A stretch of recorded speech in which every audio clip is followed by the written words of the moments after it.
అందరికీ నమస్కారం. నేను ప్రకృతి రైతు Ravinder Boddupalli. Welcome to my channel Ravinder పాడి పంటలు. ఇక్కడ మీరు చూస్తున్నారు డ్రమ్ సీడర్. ఇక్కడ ఉన్న రైతు రామస్వామి, మా ఊరిలో ఉన్న రైతు. అయితే ఇతను డ్రమ్ సీడర్ ద్వారా వరి విత్తనాలు వేస్తున్నారు. చూడండి, ఇందులో వరి విత్తనాలు తీసుకొని ఒక 24 గంటలు నానబెట్టి తర్వాత 24 గంటలు బయట పెట్టేసిన తర్వాత కొద్దిగా వరి గింజలు ముక్కులు పగిలిన తర్వాత ఇందులో హాఫ్ వరకు పోసి ఆ డబ్బాల్లో సగం వరకు పోసి లాక్కుంటూ వెళ్ళాలి. ఇలా వెళ్తే సాల్ ప్రకారం పడ్డ చోట అవి హోల్స్ ఉంటాయి. ఆ డబ్బాలకి పడ్డ చోట 3, 4, 5 నుండి 6 వరకు గింజలు ఆ భూమి మీద పడుతూ ఉంటాయి.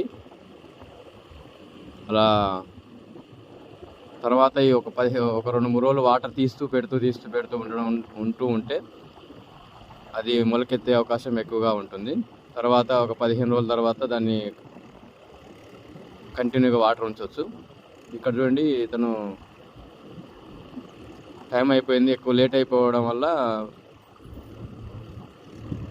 నారు పోసే టైం లేకపోవడం వల్ల ఈ డ్రమ్ సీడర్ ద్వారా విత్తనాలు వేయడం జరుగుతుంది.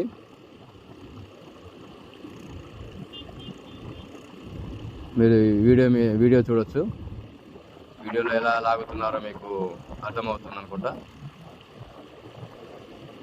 ఇప్పుడు దీని ద్వారా వేయడం ద్వారా కూలీల ఖర్చు తగ్గిపోతుంది.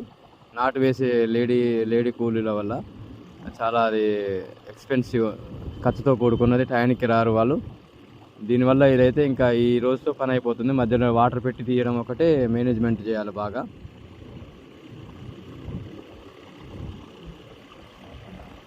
ఈజీ ప్రాసెస్ ఇది. అది లాగడం అనేది కొంచెం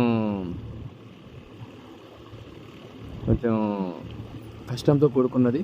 ఇది మంచిగా దున్నేసి గొర్రు కొట్టి మెత్తగా ఉన్నప్పుడు, బురద ఉన్నప్పుడు దాన్ని లాగితే కొంచెం ఆ డ్రమ్ సీడర్ ఫ్రీగా వస్తూ ఉంది. గట్టి పడితే మాత్రం కష్టం అవుతుంది. అప్పుడే దున్ని అప్పుడే వేయాలి. అలా వేస్తే తొందరగా మంచి లాగడం ఈజీ అవుతుంది.